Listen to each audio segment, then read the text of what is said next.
Hello everyone, I am सुगम। Welcome back. तो कैसे हो आप सब? आई होप आप सब अच्छे होंगे।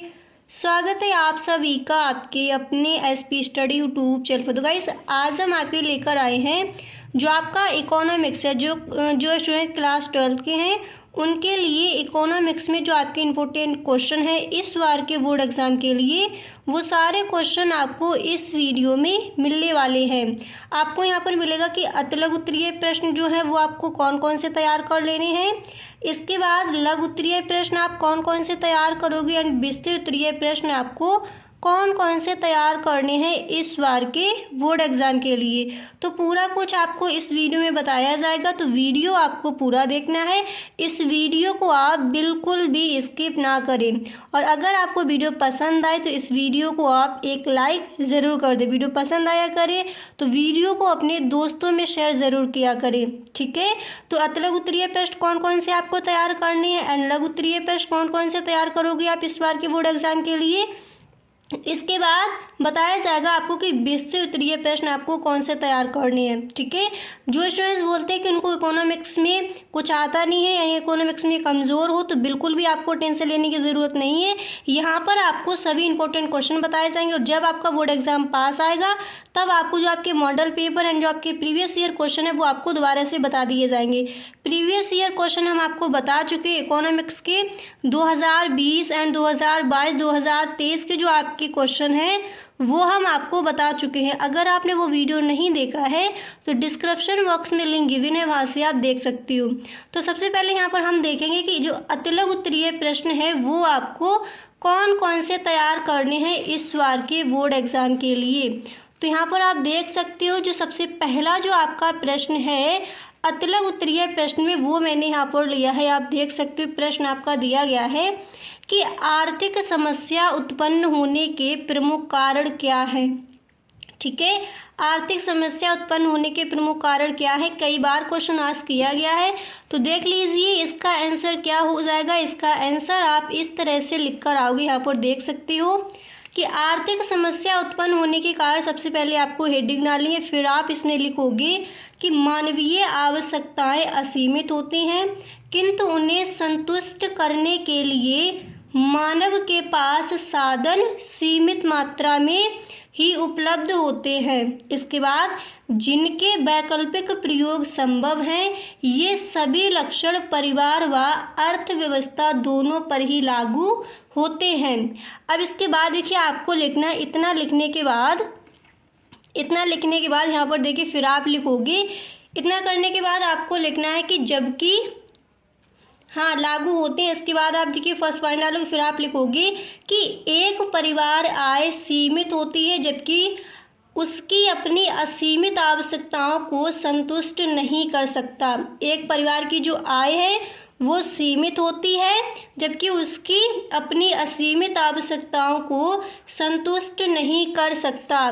तो इस तरह से आपको इसका आंसर लिखकर आना है कि आर्थिक समस्या उत्पन्न होने के कारण क्या है। तो इस तरह से आप इस प्रश्न का आंसर लिखोगे। अब यहाँ पर देखिए जो आपका नेक्स्ट क्वेश्चन है वो यहाँ पर दिया गया है।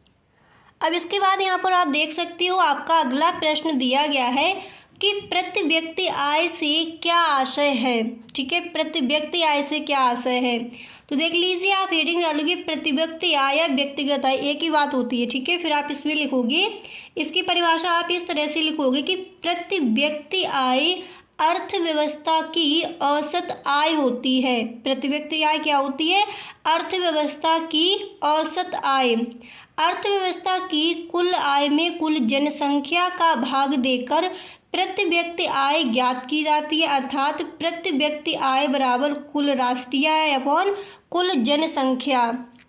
ओके। अब इसके बाद यहाँ पर आप देख सकते हो जो आपका नेक्स्ट प्रश्न है वो मैंने यहाँ पर लिया है कि मुद्रा के 3 प्रमुख कार्य लिखिए। तो मुद्रा के 3 प्रमुख कार्य आपके कौन कौन से हो जाएंगे।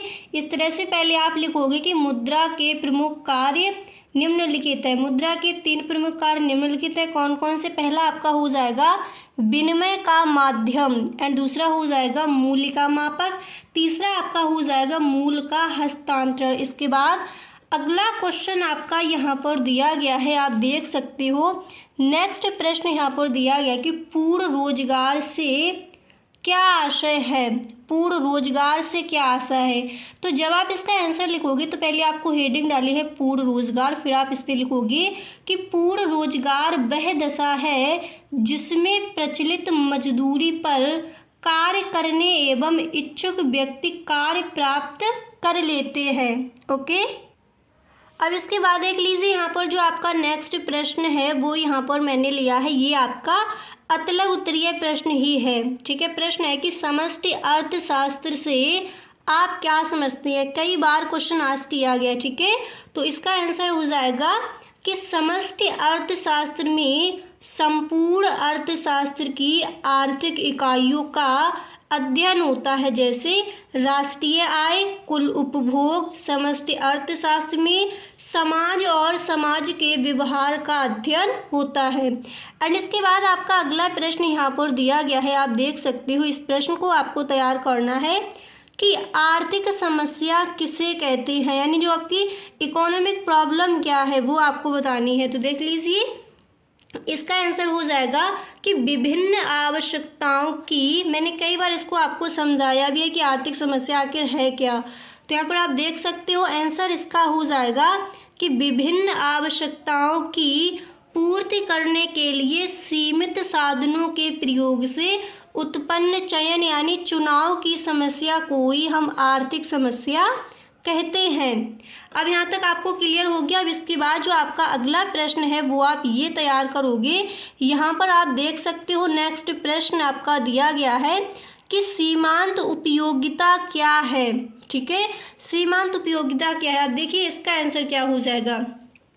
तो इसका आंसर आप लिखोगे कि किसी वस्तु की एक अतिरिक्त इकाई के, ठीक है, किसी वस्तु की एक अतिरिक्त इकाई के प्रयोग से जो अतिरिक्त उपयोगिता मिलती है उसे सीमांत उपयोगिता कहते हैं। अर्थात एक अतिरिक्त इकाई के उपभोग से कुल उपयोगिता में जो वृद्धि होती है उसे ही हम सीमांत उपयोगिता कहते हैं। इसके बाद इसका जो सूत्र है वो आप ये याद कर लीजिए। यहाँ तक आपको क्लियर हुआ। अब इसके बाद अगला प्रश्न है आपका कि बाजार का क्या अभिप्राय है। तो जब आप इस प्रश्न का आंसर लिखोगे, हेडिंग आपको डालनी है बाजार, फिर आप इसमें लिखोगे कि जनसाधारण की भाषा में बाजार का अर्थ उस स्थान से लिया जाता है, ठीक है, उस स्थान से लिया जाता है जहां वस्तुओं के क्रेता और विक्रेता भौतिक रूप में एक साथ एकत्रित होकर वस्तुओं और सेवाओं का क्रय विक्रय करते हैं। ठीक है, यानी लेन देन करते हैं। इसके बाद देखिए आप लिखोगे प्रोफेसर वेनम के अनुसार, यानी जो आपके अर्थशास्त्र में प्रोफेसर वेनम, इन्होंने बाजार की परिभाषा को किस तरह से समझाया है। तो इन्होंने कहा है कि बाजार वह क्षेत्र होता है जिसमें क्रेता और विक्रेता एक दूसरे के इतने निकट संपर्क में होते हैं कि एक भाग में प्रचलित कीमतों का प्रभाव दूसरे भाग में प्रचलित कीमतों पर पड़ता रहता है। ठीक है, तो इन्होंने जो आपका बाजार है उसकी परिभाषा को इस तरह से समझाया है। ओके, अब इसके बाद देखिए अगला प्रश्न आप ये तैयार करोगे अतलग उत्तरीय प्रश्न में कि विनिवेश से क्या आशय है। ठीक है, विनिवेश से क्या आशय है। तो इसका आंसर आप इस तरह से लिखोगे कि प्रायः सभी देशों में मिश्रित अर्थव्यवस्था के अंतर्गत सार्वजनिक क्षेत्र में कुछ संस्थान होते हैं जो मुख्य रूप से सरकार के नियंत्रण में होते हैं। यदि सरकार इन सार्वजनिक क्षेत्र के संस्थानों में अपना हिस्सा किसी व्यक्ति या निजी क्षेत्र की कंपनी को बेच देती है तो इसे हम विनिवेश कहते हैं। ठीक है, दोबारा से देख लीजिए, इसका आंसर क्या हो जाएगा।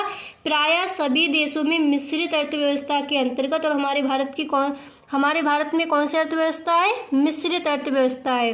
ठीक है, पूंजीवादी नहीं है, मिश्रित अर्थव्यवस्था है। ठीक है, यहाँ की तो प्रायः सभी देशों में मिश्रित अर्थव्यवस्था के अंतर्गत सार्वजनिक क्षेत्र में कुछ संस्थान होते हैं जो मुख्य रूप से सरकार के नियंत्रण में होते हैं। यदि सरकार इन सार्वजनिक क्षेत्र के संस्थानों में अपना हिस्सा किसी व्यक्ति या निजी क्षेत्र की कंपनी को बेच देती है तो इसे हम विनिवेश कहते हैं।